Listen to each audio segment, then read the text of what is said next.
నమస్కారం ఘంటారావానికి స్వాగతం. ముందుగా ప్రధానాంశాలు. ప్రకాశం బ్యారేజీకి మరోసారి ఉధృతంగా కృష్ణా వరద.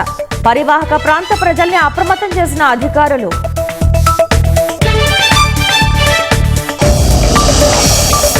తెలంగాణ కామారెడ్డిలో భారీ వర్షానికి స్తంభించిన జనజీవనం. పలు సర్వీసులను రద్దు చేసిన దక్షిణ మధ్య రైల్వే.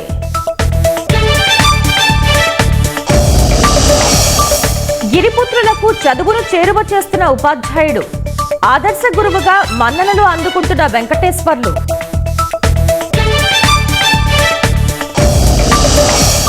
అమెరికాలో చదువు 4 ఏళ్లకు మించి ఉండొద్దు.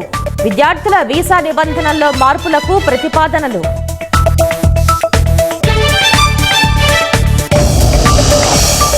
నెల్లూరులో వినూత్న రూపంలో గణనాథుని దర్శనం. 3 లక్షల చిట్టి గాజులతో తీర్చిదిద్దిన మహిళలు.